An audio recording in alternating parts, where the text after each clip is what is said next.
புனித லூக்கா எழுதிய தூய நற்செய்தி அதிகாரம் 16 இறைவார்த்தைகள் 19 தொடக்கம் 31. அக்காலத்தில் இயேசு பரிசேயரை நோக்கி கூறியது: செல்வர் ஒருவர் இருந்தார். அவர் விலையுயர்ந்த மெல்லிய செந்நிற ஆடை அணிந்து நாள்தோறும் விருந்துண்டு இன்புற்றிருந்தார். லாசர் என்னும் பெயர் கொண்ட ஏழை ஒருவரும் இருந்தார். அவர் உடல் முழுவதும் புண்ணாயிருந்தது. அவர் அச்செல்வருடைய வீட்டு வாயில் அருகே கிடந்தார். அவர் செல்வருடைய மேசையில் இருந்து விழும் துண்டுகளால் தம் பசியாற்ற விரும்பினார். நாய்கள் வந்து அவர் புண்களை நக்கும். அந்த ஏழை இறந்தார். வானதூதர்கள் அவரை ஆபிரகாமின் மடியில் கொண்டு போய் சேர்த்தார்கள். செல்வரும் இறந்தார். அவர் அடக்கம் செய்யப்பட்டார். அவர் பாதாளத்தில் வதைக்கப்பட்ட போது அண்ணாந்து பார்த்து தொலையில் ஆபிரகாமையும் அவர் மடியில் லாசரையும் கண்டார். அவர், தந்தை ஆபிரகாமே, எனக்கு இரங்கும். லாசர் தமது விரல் நுனியை தண்ணீரில் நனைத்து எனது நாவை குளிரச் செய்ய அவரை அனுப்பும். ஏனெனில் இந்த தீப்பிழம்பில் நான் மிகுந்த வேதனைப்படுகிறேன் என்று உரக்க கூறினார். அதற்கு ஆபிரகாம், மகனே, நீ உன் வாழ்நாளில் நலன்களையே பெற்றாய். அதே வேளையில் லாசர் இன்னல்களையே அடைந்தார். அதை நினைத்துக்கொள். இப்பொழுது அவர் இங்கே ஆறுதல் பெறுகிறார், நீயோ மிகுந்த வேதனைப்படுகிறாய். அன்றியும் எங்களுக்கும் உங்களுக்கும் இடையே பெரும் பிளவு ஒன்று உள்ளது. ஆகையால் இங்கிருந்து ஒருவர் உங்களிடம் வர விரும்பினாலும் கடந்து வர இயலாது, அங்கிருந்து நீங்கள் எங்களிடம் கடந்து வரவும் இயலாது என்றார். அவர், அப்படியானால் தந்தையே, அவரை என் தந்தை வீட்டுக்கு அனுப்புமாறு உம்மிடம் வேண்டுகிறேன். எனக்கு 5 சகோதரர்கள் உண்டு. அவர்களும் வேதனை மிகுந்த இந்த இடத்திற்கு வராதவாறு அவர் அவர்களை எச்சரிக்கலாமே என்றார். அதற்கு ஆபிரகாம், மோசேயும் இறைவாக்கினர்களும் அவர்களுக்கு உண்டு, அவர்களுக்கு செவி சாய்க்கட்டும் என்றார். அவர், அப்படியல்ல தந்தை ஆபிரகாமே, இறந்த ஒருவர் அவர்களிடம் போனால் அவர்கள் மனம் மாறுவார்கள் என்றார்.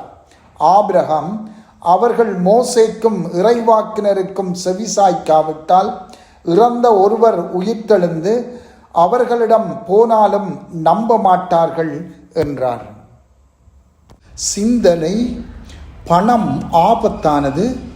அதே போல அதிகாரம், புகழ், உடல் அழகு, விதிவிலக்கான சிறந்த ஆற்றல் போன்றவையும் ஆபத்தானவை.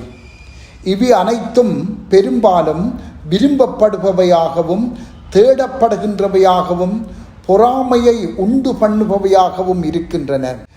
இவை ஒவ்வொன்றும் நன்மைத்தனத்தை கொண்டு வரக்கூடிய ஆற்றலை தன்னகத்தே கொண்டுள்ளன. அதேபோல அவை பெரும்பாலும் பாவங்களையும் கொண்டு வரக்கூடிய ஆற்றலையும் கொண்டுள்ளன. இன்றைய நற்செய்தி வாசகம் ஒரு செல்வந்தருக்கும் ஏழை லாசருக்கும் ஏற்பட்ட மறுவாழ்வின் விளைவுகளை முன்வைக்கின்றது. செல்வந்தர் ஆடம்பரமாக வாழ்ந்தவர், சிறந்த ஆடைகளை அணிந்தவர், சுவையாக உண்டவர், செல்வம் குவித்தவர். லாசர் முற்றிலும் மாறுபட்ட முறையில் அழுக்கு நிறைந்த ஏழையாகவும் உடலில் புண்கள் நிறைந்தவராகவும் நாய்கள் தின்னும் துண்டு உணவுக்காக சாப்பிட ஏங்குபவராகவும் இருந்தார். இந்த கதையின் சாரம் என்னவென்றால், அவர்கள் இருவரும் இறந்தபோது அவர்களின் வாழ்க்கை முறை தலைகீழாக மாறியது. பெரும் வேதனையின் இடமாகிய பாதாளத்தில் இருந்து பணக்காரன் ஆபிரகாமிடம் ஒரு துளி தண்ணீர் நிவாரணம் கேட்டும் லாசரை மண்ணுலகில் வாழும் தன் 5 சகோதரர்களை எச்சரிக்கும்படியும் கெஞ்சுகிறான். அதற்கு ஆபிரகாம் முழு உண்மையோடும் நீதியோடும் பதில் சொல்லுகிறார். அவர்கள் மோசேக்கும் இறைவாக்கினர்களுக்கும் செவி சாய்க்காவிட்டால் இறந்த ஒருவர் உயிர்த்தெழுந்து அவர்களிடம் போனாலும் நம்ப மாட்டார்கள் என்பதோடு கதையும் முடிவடைகிறது. செல்வராய் இருந்து கொண்டு விண்ணகத்தை அடைய முடியுமா? அல்லது மண்ணுலக அதிகாரம், அழகு, சிறந்த ஆற்றல் என்பன இட்டுச் செல்லும் புகழோடும் வெற்றிகளோடும் விண்ணகத்தை அடைய முடியாதா? நிச்சயமாக அடைய முடியும். செல்வந்தரோ ஏழையோ, வெற்றியோ தோல்வியோ, அழகோ அழகின்மையோ, ஆற்றல் உள்ளவரோ இல்லாதவரோ நற்செய்தியை ஏற்று நடக்கும் போதுதான் விண்ணகம் சாத்தியமாகும். இதுவே அனைவருக்கும் உரியது. செல்வமும் ஏழ்மையும், வெற்றியும் தோல்வியும் விண்ணகத்தை தீர்மானிப்பதில்லை. ஆக இறைவார்த்தை வாழ்வே தீர்மானிக்கும் சக்தியாகும். செல்வம், அதிகாரம், புகழ் போன்றன இல்லாதவர்கள் கூட அவை இல்லாததே தங்கள் வாழ்வின் துன்பங்களுக்கு காரணம் என்று நினைக்கும் அபாயத்தை கொண்டுள்ளனர். இதுவும் அதே அளவுக்கு ஆபத்தானதே. இங்கு அழுத்தி கூற வேண்டியது என்னவென்றால், நாம் யாராக இருந்தாலும், நம்மிடம் எதுதான் இருந்தாலும், நாம் எப்படி அவற்றை உள்வாங்கிக் கொண்டாலும், நாம் எப்படி தோற்றமளித்தாலும், நாம் என்னதான் ஆற்றல்களை கொண்டிருந்தாலும் கடவுள் நம் கடவுளாக இருக்க வேண்டும் என்பதே முக்கியமாகும். மேலும் கடவுள் நமக்கு தரும் கொடைகளை கொண்டு இந்த உலகில் கடவுளின் விருப்பத்தை நிறைவேற்றுவதற்கும் மறுவாழ்வுக்காக எம்மை ஆயத்தப்படுத்தி கொள்ளுவதற்கும் நாம் முன்வர வேண்டும்.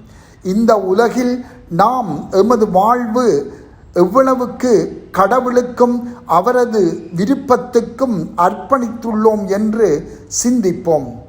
எமது நல்லதும் கெட்டதுமான முழு வாழ்வும் தந்தையின் மகிமைக்காக கிறிஸ்துவோடு இணைக்கப்பட வேண்டும். இதுவே முடிவில்லா செல்வங்களை அடைந்து கொள்வதற்கான ஒரே ஒரு வழியாகும். செபம். ஆண்டவரே, உமக்கும் உமது பணிக்கும் மீண்டும் எங்களை அர்ப்பணமாக்குகின்றோம். ஆமென்.